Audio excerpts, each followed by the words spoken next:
নমস্কার সবাইকে স্বাগত আমার চ্যানেলে। তো আমি চলে এসেছি তোমাদের সঙ্গে খুবই একটা গুরুত্বপূর্ণ ভিডিও নিয়ে, যেখানে আজকের এই ভিডিওতে আমি কৃষক বন্ধু সম্পর্কে তোমাদের খুবই গুরুত্বপূর্ণ আপডেট দিব। ঠিক আছে, তোমাদের কৃষক বন্ধু যারা টাকা পাও এবং যারা ভূমিহীন কৃষক টাকা পাও, ঠিক আছে, তোমাদের জন্য কিন্তু খুবই গুরুত্বপূর্ণ আপডেট। একদম ভিডিওটা শুরু থেকে শেষ পর্যন্ত ঢুকবে। তোমাদের কবে টাকা ঢুকবে এবং তোমাদের টাকা ঢুকবে কি ঢুকবে না সে বিষয়ে একদম তোমাদের খুবই গুরুত্বপূর্ণ আপডেট দেব।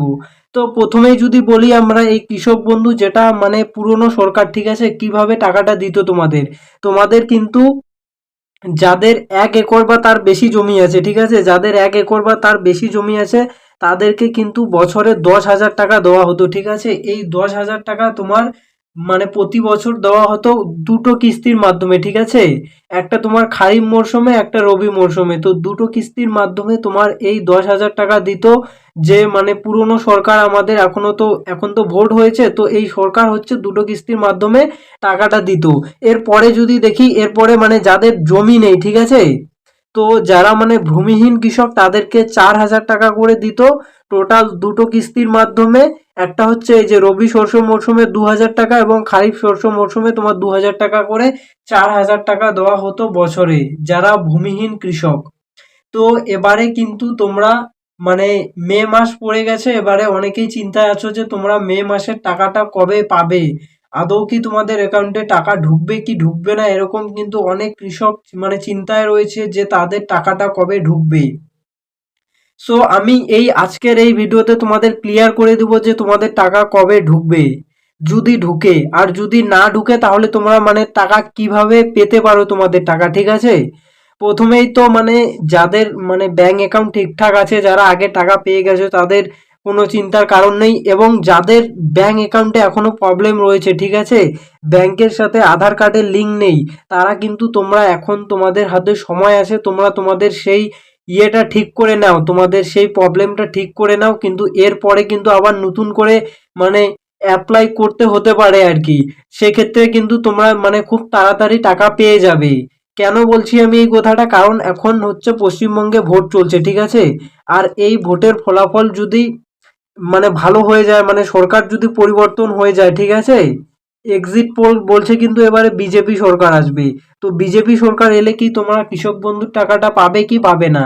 তো এখানে মেন কথা হচ্ছে যে যদি বিজেপি সরকার আসে তাহলে তোমরা এই যে আগে কৃষক বন্ধু প্রকল্প, এই প্রকল্পের টাকা কিন্তু বন্ধ করে দিবে, পুরোপুরি বন্ধ করে দিবে না, এটাকে রিপ্লেস করে দিবে। এটাকে হচ্ছে ওই যে পিএম কৃষাণ সেই প্রকল্পের সাথে যুক্ত করে দিবে, ডাইরেক্টলি বন্ধ করে দিবে না। সেক্ষেত্রে তোমরা টাকাটা বেশি পাবে। আগে যারা যাদের 1 একর বা তার বেশি জমি আছে তারা 10,000 টাকা পেত।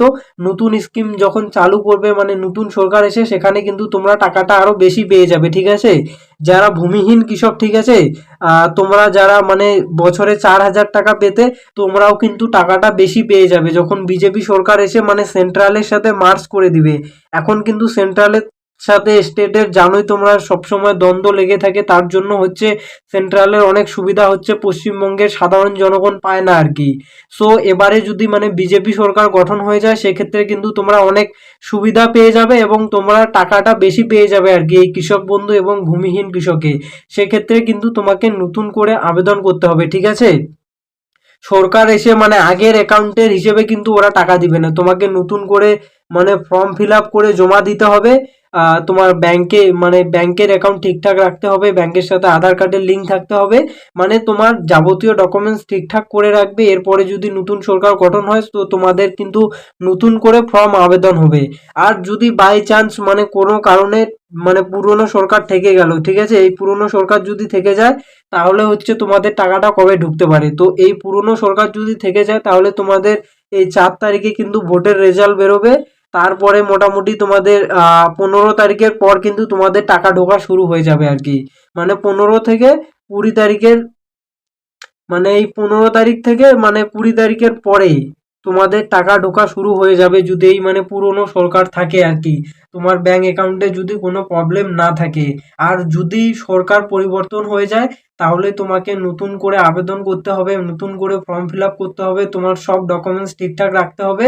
তারপরে কিন্তু তোমার মানে নতুন করে টাকা ঢুকবে এবং টাকাটা বেশি পরিমাণে ঢুকবে। তো এই হলো আজকের আপডেট। এরকমই গুরুত্বপূর্ণ আপডেট পাওয়ার জন্য অবশ্যই চ্যানেলটাকে সাবস্ক্রাইব করে দাও।